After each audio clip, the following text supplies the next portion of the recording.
Chapter 10. The Dawn Scout, the first light of August 16th, 2025, crept over to Jack's homestead, painting the scarred fields and battered barricades in a fragile gold.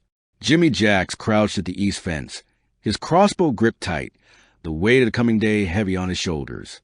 At 30, he'd faced down looters, repelled Carter's gang, and carried a dying girl to safety, but the motorcycle's growl last night, Carter's new tactic, had sharpened the stakes. The homestead's 100 acres, with its stream, orchard, and bunker, was their fortress.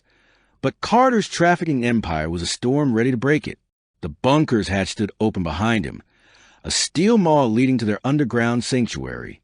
Jenny was inside, packing her satchel with herbs and medical supplies for the scout. Grandpa Jack stood nearby, his .308 rifle slung over his shoulder, his journal tucked into his belt, his Vietnam-scarred face set like stone. The map from Carter's gang, marked with holding pens and auction site, burned in Jimmy's mind, as did Ellie's words, girls' cages buyers. Nate, their prisoner, had confirmed it. Carter wanted the homestead's bunker for his slaving operation, and his next attack was coming soon. Jimmy clicked the walkie-talkie, clipped to his belt. "Jen, you ready? We need to move before full light." "Over." Her voice crackled back, steady but urgent. "Ready. Got my kit, Yarrow, bandages, knife. Coming up now." "Over." Grandpa scanned Eastern Road, where the motorcycle's echo had faded hours ago. Carter's switching to bikes, faster, harder to trap. This scout better give us answers, boy. Numbers, positions, anything we can use. Jimmy nodded, his jaw tight. The plan was simple. He, Jenny, and Grandpa would scout the roads between the homestead and Chillicothe, tracking Carter's movements without engaging. Grandma would stay with Ellie and Nate, guarding the bunker and extracting more intel. But simple didn't mean safe. Carter's cages, his buyers from Cleveland and Columbus, were a ticking clock. Jenny emerged from the hatch, her auburn hair tied back, her knife at her hip, her botanist satchel slung across her chest. Her green eyes met Jimmy's, a silent promise of strength. "Let's do this," she said, her voice low. Grandpa led the way, his steps silent on the dew-soaked grass. They avoided the main road, cutting through the homestead's woods where its traps, snares, pits, tripwires lay hidden. The stream's turbine hummed faintly, its hydropower the bunker's lifeline. The air was cool, thick with the scent of pine and distant smoke from Chillicothe's fires. They moved fast, covering 2 miles toward the city, sticking to trails Jenny knew like her own pulse. Her botanist I caught every detail, broken branches, fresh tracks, a patch of crushed ferns.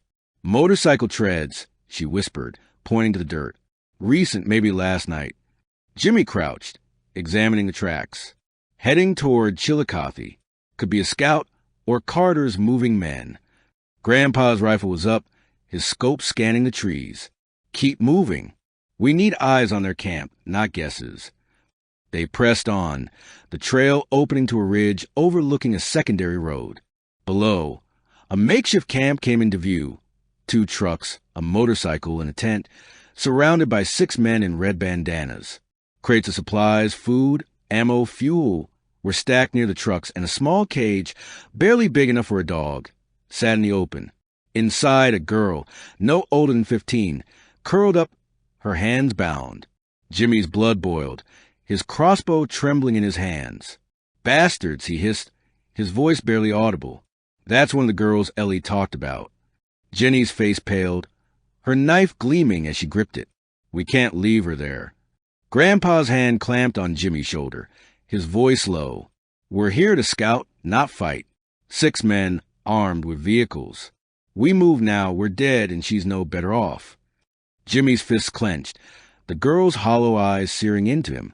He'd left a woman to Carter's men in Chillicothe, and the guilt still burned. But Grandpa was right. Charging it was suicide.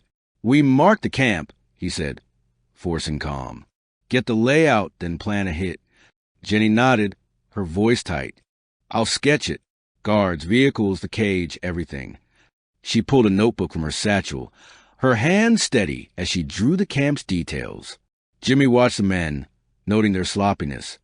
2 smoking, 1 asleep, the others arguing over a crate. The buzz-cut man from last night wasn't there. Nor was Carter.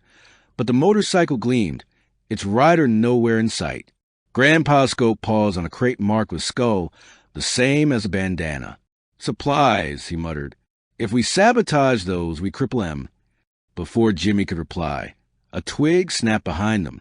He spun, crossbow up, as a figure emerged from the brush. A boy, maybe 16, no bandana, his clothes ragged. His hands were up, his eyes wide with fear. "Don't shoot," he whispered. "I'm not with them. I'm running." Jenny lowered her knife, her empathy kicking in. "Who are you? Why were you here?" "Name, Sam," the boy said, his voice shaking. "Carter's men took my sister down there in that cage. I followed M from Chillicothe. Please, help her." Jimmy's heart sank. Another victim, another plea. He glanced at Grandpa, whose scowl said trap, but Sam's fear felt real. "How'd you find us?" Jimmy asked. "Saw you move through the woods," Sam said. "Heard Carter talk about your farm. Says got a bunker, power. He's coming for it, tonight, with everything he's got." Grandpa's rifle didn't waver. "You know a lot for a runaway. Why should we trust you?" Sam's eyes flicked to the cage. "Because I want my sister back. I'll do anything, fight, scout, whatever. Just don't let them take her."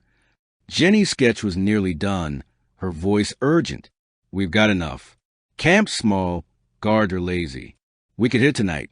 Free the girl, maybe Sam's sister, before Carter's big push." Jimmy's mind raced. Sam's story matched Ellie's and Nate's, but trust was a luxury they couldn't afford. Still, the cage, the girl, they couldn't walk away. "We take Sam back," he said. "He talks to Ellie and Nate, confirms the story. If it checks out, we plan a raid, small, fast, like Jenny said." Grandpa grunted, lowering his rifle.